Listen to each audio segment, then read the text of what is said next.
আজ না কোনো কমেডি ভিডিও নিয়ে আসিনি। মনের ভেতর যে রাগ যন্ত্রণাগুলো চলছে, ভাবলাম আপনাদের সাথে একটা ছোট্ট ভিডিওয়ে শেয়ার করি। সবাই চাইছি যে জাস্টিস আসুক, ট্রু জাস্টিস আসুক। জানি না কবে কিভাবে সেটা আসবে। ধৈর্য ধরে থাকা ছাড়া উপায় নেই। আর একটা ভাবলাম আপনাদের সাথে কথা শেয়ার করি। সবাই বলছেন যে ছেলেদের মানুষ করার দায়িত্ব তাদের মায়েদের। শুধু কি মায়েদের?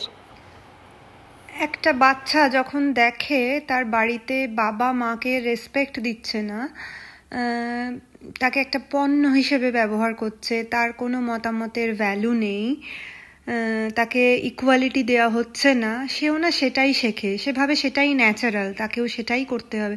তার কাছে এগুলো খুব ন্যাচারালি আসে। তারা বাইরের মেয়ে, বাড়ির মেয়ে, সবাইকেই সেরকম ডিসরেসপেক্ট করতে শেখে। একটা ছোট্ট এক্সাম্পল দিচ্ছি।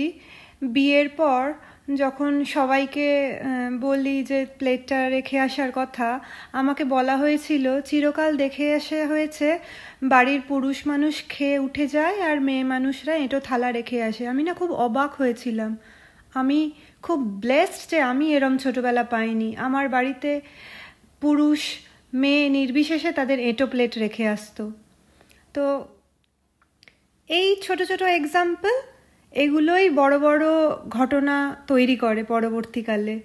এগুলো যদি ছোট বাচ্চারা বাড়িতে দেখে, তাদের কাছে এগুলো খুব ন্যাচারালি আসে। তারা পুরুষ মানুষ আর মেয়ে মানুষকে দুটো বিভিন্ন জাত বলে মনে করে। মেয়েরা অনেক নিচে পুরুষদের থেকে, আর তাদের সবসময় দমিয়ে রাখা যায়, এটাই তারা শেখে। তো চলুন না বাবা মা সবাই দায়িত্ব নিই।